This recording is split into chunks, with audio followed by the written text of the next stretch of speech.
Good morning అండి. This is your Chandrashekar, senior IIT chemistry faculty. ఈరోజు వీడియోలో నేను చెప్పదలుచుకున్నది ఏంటంటే, చాలామంది పేరెంట్స్ 10th క్లాస్ తర్వాత వాళ్ళ యొక్క పిల్లల భవిష్యత్తు ఏ విధంగా ఉండాలి, ఎలాంటి కోర్సులో జాయిన్ కావాలి అని ఒక పెద్ద సమస్య అయిపోయింది. ఆఫ్టర్ 10th క్లాస్ చాలా సింపుల్గా అందరూ ఏం చేస్తున్నారంటే ఇంటర్మీడియట్ వెళ్ళాలి. ఇంటర్మీడియట్లో ఏ గ్రూప్ తీసుకోవాలి, ఎంపీసీనా బైపీసీనా. ఎంపీసీ అయితే ఇంజనీరింగ్ సైడ్ వెళ్ళాలి, బైపీసీ అయితే మెడికల్ సైడ్ వెళ్ళాలి. ఇది కామన్ ట్రెండ్. ముఖ్యంగా ఇక్కడ మన ఏపీ తెలంగాణలో ఈ ట్రెండ్ ఎక్కువగా ఉంటుంది. సో అందరు పేరెంట్స్ ఒకేలా ఉండరు. ఫైనాన్షియల్గా కొందరు బాగా మంచి స్థితిలో ఉంటారు, అంటే above middle class people, middle class people, below middle class people, ఇలా రకరకాలుగా ఉంటారు. చాలామంది పేరెంట్స్ నా దృష్టికి వచ్చిండ్రు. వాళ్ళు నాతో మాట్లాడడం కూడా జరిగింది. ఏం చేయాలి, మా బాబుని ఏం చేయించాలి. ప్రతి ఒక్కరు ఇంటర్మీడియట్ తర్వాత ఐఐటి అంటే ఏంది, మెయిన్స్ అడ్వాన్స్ ఉంటుంది, మరి ఎన్ని సీట్లు ఉంటాయి మొత్తం ఇండియాలో, మరి ఎన్ని సీట్లకు ఎంతమంది రాస్తున్నారు, మరి ఇంటర్మీడియట్ తర్వాత ఎంతమందికి దాంట్లో సీట్ వస్తుంది, ఎవరికి సీట్ వస్తుంది. ఇదొక $1 మిలియన్ క్వశ్చన్ అయిపోయింది. సరే, అది ఎలా సీట్ వస్తుంది ఏంది అవన్నీ కూడా తర్వాత విషయాలు. అదొక సపరేట్ వీడియో చేయాల్సి వస్తుంది నేను మళ్ళీ. అయితే 10th క్లాస్ తర్వాత చాలా తక్కువ ఖర్చుతో తక్కువ టైంలో తొందరగా లైఫ్లో సెటిల్ కావాలి అనుకున్న వాళ్లకు బెస్ట్ కోర్స్ ఏంటంటే polytechnic course. This is my opinion and advice to all the parents. ఈ పాలిటెక్నిక్ నోటిఫికేషన్ కూడా వెలువడింది. అది ఎప్పుడు చెప్తాను, డేట్ ఎప్పుడు ఉందనేది. AP and Telangana polytechnic. దీంట్లో దీని యొక్క డ్యూరేషన్, పాలిటెక్నిక్ కోర్స్ డ్యూరేషన్ మొత్తం 3 years ఉంటుంది. అంటే లైఫ్లో, మళ్ళీ చెప్తున్నాను, లైఫ్లో తొందరగా సెటిల్ కావాలి, తొందరగా జాబ్ రావాలి అండ్ తక్కువ ఖర్చుతో తక్కువ ఫీజుతో కంప్లీట్ అయిపోవాలి కోర్సు అనే వాళ్ళకి మాత్రమే నేను ఇది చెప్పదలుచుకున్నాను. అయితే మరి ఈ పాలిటెక్నిక్లో ఉండే కోర్సులు ఏంటివి? ఇది ఒక డిప్లొమా కోర్స్. ఇదొక డిప్లొమా కోర్స్ అంటే ఇంజనీరింగ్ సంబంధించిందే, కాకపోతే డిప్లొమా కోర్స్, 3 years కోర్స్. దీంట్లో కంప్యూటర్ సైన్స్ ఉంటుంది, కోర్ సబ్జెక్ట్స్ అన్నీ ఉంటాయి. కంప్యూటర్ సైన్స్ ఉంటుంది, మెకానికల్ ఉంటుంది, సివిల్ ఉంటుంది, ఎలక్ట్రానిక్స్ ఉంటుంది. దాంతోపాటు నియర్లీ సుమారు 42 రకాల కోర్సెస్ ఉన్నాయి. మీకు నచ్చిన కోర్సును మీరు చూజ్ చేసుకుని ఎంట్రన్స్ ద్వారా దీంట్లో సీట్ పొందవచ్చు. అయితే దీంట్లో గవర్నమెంట్ పాలిటెక్నిక్ కాలేజెస్ ఉంటాయి, ఎయిడెడ్ పాలిటెక్నిక్ కాలేజెస్ ఉంటాయి. ఎయిడెడ్ అంటే గవర్నమెంట్ ప్లస్ ప్రైవేట్ సపోర్ట్ ఉంటుంది. ఎయిడెడ్ అంటే గవర్నమెంట్ ప్లస్ ప్రైవేట్ సపోర్ట్, అంటే ప్రైవేట్ వాళ్ళు మేనేజ్మెంట్ చేస్తారు, వాళ్లకు గవర్నమెంట్ వాళ్ళు సపోర్ట్ చేస్తారు. అలాగే ప్యూర్లీ ప్రైవేట్ కాలేజెస్ ఉన్నాయి. ఫీజెస్ కూడా గవర్నమెంట్ కాలేజ్కి ఒకలాగా, అలాగే ఎయిడెడ్ కాలేజ్కి ఒకలాగా ఉంటుంది. అలాగే తర్వాత ఈ ప్యూర్లీ ప్రైవేట్కు ఒకలాగా ఉంటుంది. సో ఆఫ్టర్ 10th ఎందుకు పాలిటెక్నిక్ చేయాలి అంటే ముఖ్య ఉద్దేశం ఏంటంటే, ప్రపంచము టెక్నికల్ సైడ్ పరిగెడుతున్నది, టెక్నాలజీ వైపు పరిగెడుతున్నది. టెక్నాలజీకి ఎక్కువ ప్రియారిటీ ఇవ్వడం జరుగుతుంది, అటువైపు పరుగులు తీస్తుంది. ముఖ్యంగా కంప్యూటర్ సైన్స్లో ఆర్టిఫిషియల్ ఇంటెలిజెన్స్ కానీ, మిషన్ లెర్నింగ్ కానీ. ఇక్కడ కొన్ని కోర్సెస్ ఉన్నాయి, నేను చదువుతాను చూడండి. ఎన్ని కోర్సెస్ అంటే 42 కోర్సులు. 4 బ్రాంచెస్ మెయిన్గా ఉంటాయి ఆల్రెడీ. ఎలక్ట్రానిక్స్, సివిల్, మెకానికల్ అవన్నీ ఉంటాయి. వాటితో పాటు ఆర్టిఫిషియల్ ఇంటెలిజెన్స్, మిషన్ లెర్నింగ్ కొన్ని చదువుతాను. Interior design, semiconductor technology, cloud computing and big data, automation, robotics, advanced manufacturing technology, multimedia and electronics engineering, cyber physical systems and security, electrical engineering and electrical vehicle technology, aircraft maintenance engineering, civil engineering, real estate and valuation, biotechnology, textile and fashion technology. మీకు ఇలా 42 courses. దేని వైపు మీకు interest ఉంటే దాని వైపు వెళ్ళచ్చు. మరి జాబ్స్ ఆపర్చునిటీస్ ఎలా ఉంటాయి అంటే, జాబ్స్ ఆపర్చునిటీస్ కూడా మీకు గవర్నమెంట్ ఆఫ్ ఇండియా తరఫు నుంచి పబ్లిక్ సెక్టార్స్ కంపెనీస్ ఉంటాయి. గవర్నమెంట్ ఆఫ్ ఇండియా తరఫు నుంచి పబ్లిక్ సెక్టార్ కంపెనీస్ అని ఉంటాయి. వాటిని 3 రకాలుగా డివైడ్ చేసింది. ఒకటి మహారత్న అని, రెండవది నవరత్న అని, మూడవది మినీ రత్న అని. ఇవన్నీ పబ్లిక్ సెక్టార్ కంపెనీస్, మంచి మంచి కంపెనీస్. వీటిల్లో జాబ్స్ వస్తాయి. అవి కాకుండా రైల్వే డిపార్ట్మెంట్లో కూడా సెంట్రల్ గవర్నమెంట్ జాబ్, జూనియర్ ఇంజనీర్స్గా వెళ్ళొచ్చు. స్టాఫ్ సెలక్షన్ కమిటీ, ఎస్ఎస్సి అంటారు, దాంట్లో వెళ్ళొచ్చు. అలాగే ఎలక్ట్రికల్ డిపార్ట్మెంట్, అలాగే రోడ్స్ అండ్ బిల్డింగ్స్, రోడ్లు భవనాల శాఖ, దాంట్లో కూడా వెళ్ళొచ్చు గవర్నమెంట్ సెక్టర్లో. అలాగే పంచాయత్ రాజ్ డిపార్ట్మెంట్కి వెళ్ళిపోవచ్చు. అలాగే ఇరిగేషన్ డిపార్ట్మెంట్కి వెళ్ళిపోవచ్చు. ఇవన్నీ గవర్నమెంట్ సెక్టార్స్. ఇక ప్రైవేట్ సెక్టార్స్ అయితే కన్స్ట్రక్షన్ సైడ్ వెళ్ళొచ్చు, ఆటోమొబైల్ కంపెనీస్కి వెళ్ళొచ్చు, తర్వాత పవర్ ప్లాంట్ ఇండస్ట్రీస్కి వెళ్ళొచ్చు, ఫార్మా కంపెనీస్కి వెళ్ళొచ్చు, లేదంటే రైల్వేస్లో లోకో పైలట్గా కూడా వెళ్ళొచ్చు. Loco pilot. అలాగే ఎయిర్ ఫోర్స్లో XY ట్రేడ్స్ అని ఉంటాయి. ఎక్స్ అంటే ఎయిర్ ఫోర్సెస్లో మనకి XY ట్రేడ్స్ ఉంటాయి. ఎక్స్ అంటే టెక్నికల్ సైడ్ అని, వై అంటే non technical side. Technical side అంటే ఎయిర్ క్రాఫ్ట్కి సంబంధించినటువంటి వర్క్లు ఉంటాయి, ఇంజనీరింగ్ టెక్నికల్ సైడ్ అంతా.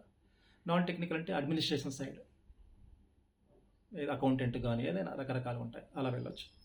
అలాగే ఇలా వీటిల్లో జాబ్ వచ్చిన తర్వాత ఈ ఎక్స్పీరియన్స్తో పాటు ఇంకా మేము బాగా పైకి రావాలి, కొంచెం హై శాలరీస్ రావాలనుకున్న వాళ్ళు సింగపూర్ వెళ్ళొచ్చు, మలేసియా వెళ్ళొచ్చు, అలాగే దుబాయ్ వెళ్ళొచ్చు, UAE, యునైటెడ్ అరబ్ ఎమిరేట్స్ అని వీటిల్లో కూడా మనకి రకరకాల దేశాలకు వెళ్ళొచ్చు లైఫ్లో మంచిగా సెటిల్ కావాలనుకున్న వాళ్ళు.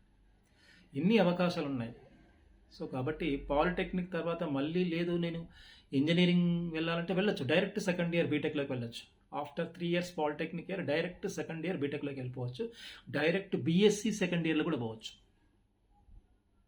లేదు పాలిటెక్నిక్ చేసిన తర్వాత ఏదైనా జాబ్ వచ్చినాక నేను కాలేజీకి వెళ్లకుండా ఇంట్లోనూ కూర్చొని ఏదైనా ఇంజనీరింగ్ చేయాలంటే దానికి AMI కోర్స్ అని ఒకటి ఉంది. అది equal to engineering.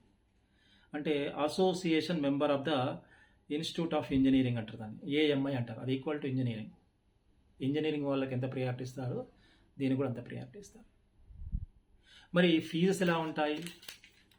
Government, purely government తీసుకుంటే మీకు బిట్వీన్ 2 to 10,000 ఉంటుంది పర్ యానం, మొత్తం 3 ఏళ్ళు.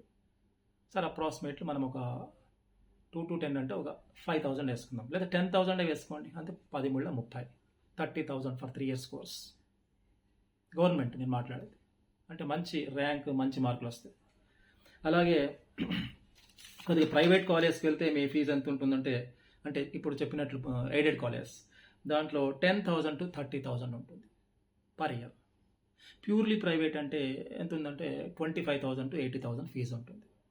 ప్యూర్లీ ప్రైవేట్ అంటే కొంచెం ఇన్ఫ్రాస్ట్రక్చర్ బాగుంటుంది, బెటర్ ఇన్ఫ్రాస్ట్రక్చర్ ఉంటుంది. గవర్నమెంట్, ప్యూర్లీ గవర్నమెంట్ అంటే సీట్స్ లిమిటెడ్గా ఉంటాయి, కాంపిటీషన్ ఎక్కువ ఉంటుంది. అలాగే ప్రైవేట్ సెక్టర్ ఇది మన ఎయిడెడ్ పాలిటెక్నిక్ కాలేజ్లో కూడా మంచి ఇన్ఫ్రాస్ట్రక్చర్ ఉంటుంది. ఇది నేను చెప్పదలుచుకున్నది.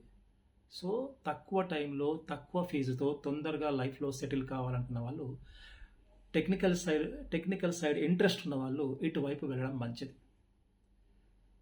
ఇంటర్మీడియట్ తర్వాత కూడా మీరు పాలిటెక్నిక్ వెళ్ళొచ్చు. ఒకవేళ IITలో NITలో సీట్ రానట్లయితే మీరు ఇంటర్మీడియట్ తర్వాత కూడా డైరెక్ట్ పాలిటెక్నిక్లో 3 years డిప్లొమా కోర్సులో సెకండ్ ఇయర్కి వెళ్ళిపోవచ్చు.